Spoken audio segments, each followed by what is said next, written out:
Uite acolo la tunul, vezi? Te salută poliția, bă! Te-o și tu, bă, te-o să pică în piei mai de sus. Bună dimineața, dragi prieteni, bine la nou cu un vlog. Mâna noi suntem pe aceea prin Liverpool pe undeva. Și milogul ăsta nu vrea. Și căutăm un Asda. Căutăm un Asda, bă, nu mă vine să credeți, bă, viața mea că astea a doua remorcă aici cu mâncare și e ora 7. Astea a doua remorcă aici cu mâncare și ora 7, man. Ce ai? Înțelegeți, voi? Deci undeva pe stânga de să fie. Aici ar putea să am norocul să fie rampă, să nu prinde cărucioare. Că-mi și că mă întorc înapoi și mai îmi dau una. Înțelegeți? S-ar putea să mă trimit înapoi aici sau să mă trimit în altă parte. Aici mai în față undeva, îl văd pe hartă, undeva în stânga acolo. Și tare mie că eu îl văd cu alea. Eu cred că ăsta e aici. Nu e ăla acolo, eu cred că ăsta e aici. Eu nu cred că e acolo, nu mă duc încolo. Eu cred că ăsta e aici. Da, două rampe acolo, alea sunt. Acum pune avariile. Văd că e cineva băgat acolo.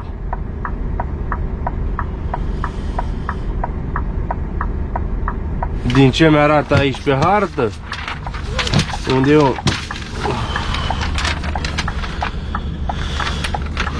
mă întorc aici înăuntru și mă pun la rampe aici. Vedeți voi? În două rampe. Dacă vor marfa rampă, dar poate o vor jos. Înțelegeți? Și o să o cobor cu liftul. Trag acolo în față și mă o să vă răscui să vedem ce facem.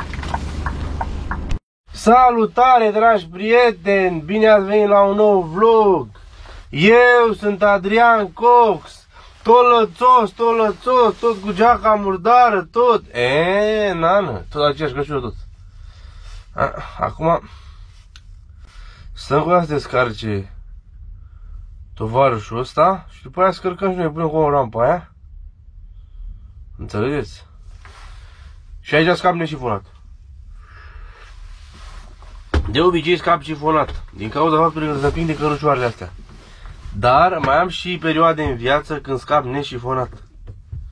Când pun la rampă, când dau rampă din aia măroacă, de o ridică de pui câte 9 cărucioare odată pe ea. Dar totuși acolo scap un pic șifonat. Și aici o scap un pic șifonat. Că tot le împing afară, știi? Dar totuși e ok, nu e cu pas.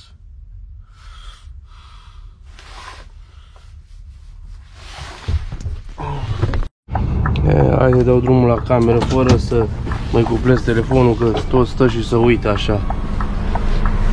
Nasol.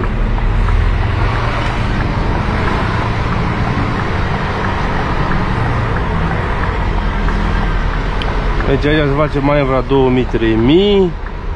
Să face așa, să faci și gata, dau peste paleță ăștia, nu dau. Nu dau.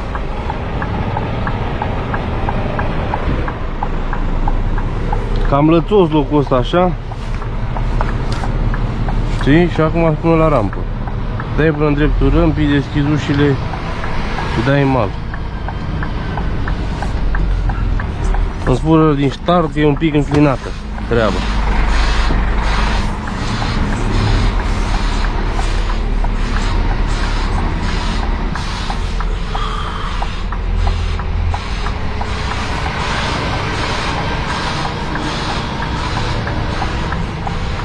Închiseră poarta, nu mă sechestrară, gata.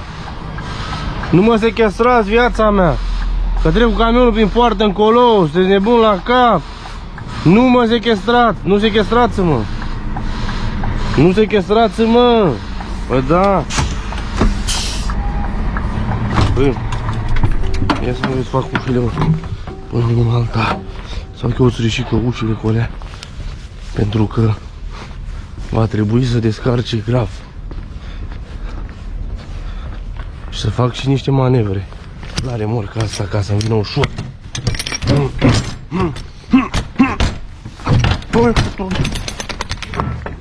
Ia uite o paletul răsturnat, mă. Nu puteți să mai băgați un cărucior acolo.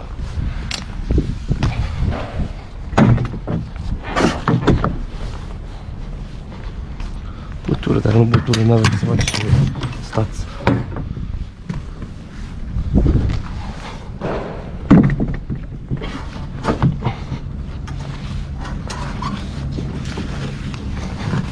Ia uite-mă și tu, uite-mă.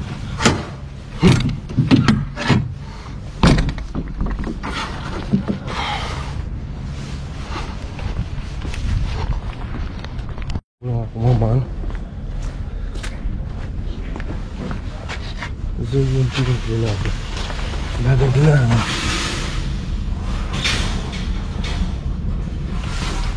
Un pic mai de sus, spate în sus. Știi? Un pic mai de spate în sus.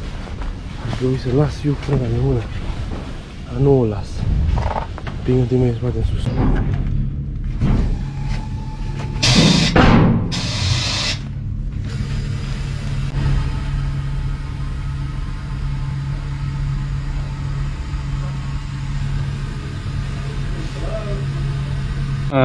Terminat descărcat, acum încarc. Ce fac? Las de față în jos. Ca să ce? Să pot să împing ușor cărucioarele.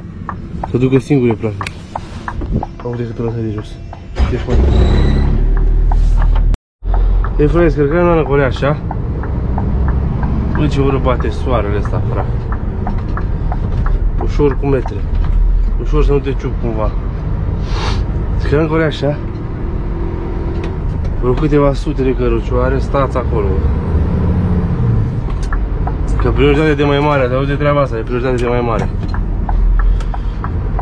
Și încărcarea niște gunoaie, băi, urât, bă, urât. Bă, și oameni tineri, bă, băiete, bă. 4 să stea, eu să descarc. 4 stau și să uite la mine, eu descarc, să ne nebunesc, parcă aș fi, parcă aș da probă de lucru. Dar nu, ăștia nu duc mult. Ăștia nu duc mult pe unt, ăștia nu. Nu știu dacă suntem în școală saxofonul, dar nu cred că nu dă semne așa, știi?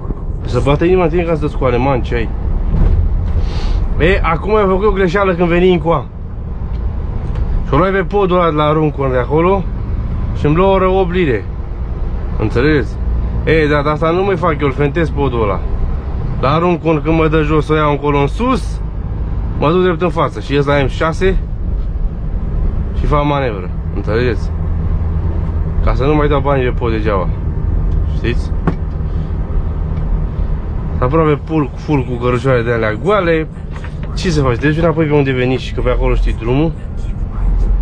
Schibroit. Aici mă duc în dreapta. Lasă că drumul e al meu, ce ai? Scrie numele meu pe el. Suntem în centru undeva, man, aici. Ce ai? Suntem în centru undeva aici. Bă, dar eu am verde, nu? Asta e pentru altă parte, mă. Am verde, da. Au ăștia niște urâte de semafoare, bă, fra. Ce ai, bă? Ia uite, acolo a dat unul, vezi? Acolo a dat unul. A dat acolo mal de n-a putut să vadă. Cu remorca s-ar fi putut să dea. S-a încadrat prea pe dreapta.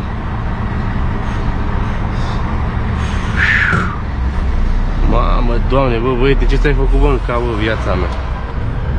Și prostia știi care e? Că la un moment dat poate te trezești din ceea ce visezi tu acum și... Eu uite, aproape că luai și eu, bă.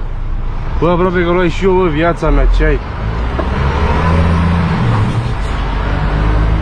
Te trezești la un moment dat din pețeia în care ești, că ai impresia că acum sunt valori tatuajele care le faci. Și te uiți în gândești și spui, bă, da, prost, bă. Cum am făcut eu cerceul din Sprânceană. N-a doar, nu l-am ținut un an. Nu l-am ținut, acum nu mai întrebe nici în ureche măcar. Nici în ureche nu mai trebuie. Înțelegeți voi? Sfătând pace. Și acum coborâm pe lângă biserică, în jos. Ne punem pe autostradă, ne ducem în față și fentăm colo și nu ne mai zicem să mai plătim podul ăla. Nu că oricum aveam de plătit, dar mi-e lene mie, mai bine merg pe autostradă cu 90, cu 85, că 85 merge. Decât să schimb 50 de autobenzi la rând, dă-i, mai reduc, mai calcă frâna, mai nu știu ce. Campion a fost făcut să meargă pe autostradă. Lasă-mă să merg pe autostradă, să mă duc unde știu eu să mă duc. Înțelegeți? Că oricum te deranjează nimeni pe aceea. Și acum să vedem ce mi-o mai da. Că sunt destul de devreme acasă, adică la 9 o să fiu înapoi. Sigur nu mai dau ceva de făcut. Știți voi? Aici e liber. Liber ca pasărea cerului, nici încolo jos. Bă, bine că nu l-ai pe tunelul ăla. Bine că nu l-ai pe tunelul, unde dură și pice din în tunel. Știți? Dar bine că nu o luai. Uite, vezi, te salută poliția, man. Te salută poliția, bă! Deci poliția mă salută viața mea, din ce cauză? Păi știu că noi trebuie să muncim așa, mâncăm din aceeași oară într-o oarecare măsură. Pe aici, pe coronavirus, lumea se baricadează în casă, am văzut. Sunt vecinii ai mei de acolo care sunt baricadați în casă de vreo 2 zile, nu mută niciunul mașinile. Și noi muncim, nană! Înțelegeți? Acum aceea jos. Facem la sens, aveți să vedeți și voi câte un crack. Dar ar putea să faceți cu executare. Uite acolo, este? A? Cam ale picioare, dar asta e, las că se cochele dacă e.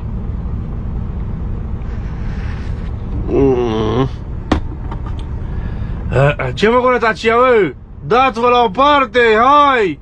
Dați-vă la o parte, bă! Hai deodată, nu stau! Ce facem așa? Stăm așa, împroțăpiți? Înțăpeniți? Bă, nu le-o fi, bă, frig, bă, că mie mi-e frig, bă. Nu le-o fi, bă, frig în fustele alea, bă, stau și mă așa, picioarele alea. Nu le-o fi, bă, frig așa, nu dau o sobă bună, îți dai seama. Bagă băieți ăștia câte un lemn. Eu nu mai pot, gata, am îmbătrânit și nu mai pot. Ta-na-na-na-na-na-na. Na-na-na-na-na-na-na. Hop, hop, hop, hop, stai să te ciup. Stai să te ciup, viața mea, stai așa, cum e, așa. Ușor, man, ușor, nu te grăbi. Lucrează și tu la patron, ia 1 milion, ia 2, ia 3. Bă, sunt muncios așa, din capul pieptului, parcă-mi vine. De acolo am pe aici, intram sub tunel. Dar ce căutam eu pe acolo în viața mea? Să fiu un pic atent, știi? La indicator, la semafor, la GPS, știi? Că altfel dacă nu, e greu. Da, e mal de plângi. M-am băgat odată, bă, viața mea, că tot venit, tot aici eram undeva. Bă, fratele meu, și aveam remorcă de aia mare, mă, de 16-2. Bă, 16-2, nană, 16-2. Eram cu tovarășul meu, cu Claudiu, un telefon. Ba nu un telefon, eram la Bodens lucram. Și el mă știa cursele, mă știa că le făcuse. Bă, băiatule, bă, și mă băgai, nana, pe un tunel, pe undeva, bă, viața mea. Mă băgai pe un tunel, viața mea, ce vrei să fac aici? Cred că vrei să iau peste ăla încolo. Bine că-l văzui, că dacă nu peste el, cred că mergeam. Mor. Da, bine că-l văzui până că venea, că dacă nu peste el intram. Doamne, fii atent. Și era indicator de 14-2 sau ceva, nici 14 nu era, mai era 13. 13 ceva era indicator de înălțime. Sub un pod pe undeva pe aici, pe la Liverpool. Să spun eu, parcă. Înțelegeți? Sau nu mai știu exact pe unde era, dar era pe undeva și era pod, știi? Uite, bă, cum să bagă, bă, uite și tu. Și zici că iei cu remorca. Iei cu remorca din bors. Că nu ai loc. Înțelegeți? Și bă, fratele meu, am ieșit pe ieșirea aia de urgență. Aia nu era pentru camioane sau ceva. M-am strecurat pe acolo, acolo era post de poliție din ăsta, de-al lor, știi? M-am strecurat pe acolo încet. Sufletul în buză, așa înticăia. Tic, tic, tic, tic, tic, tic, tic, tic. Ne auzim că, uitați-vă și voi cum vine soarele ăsta de pervers. Au, bată-te cucu, nu mai se vede nimic pe camera.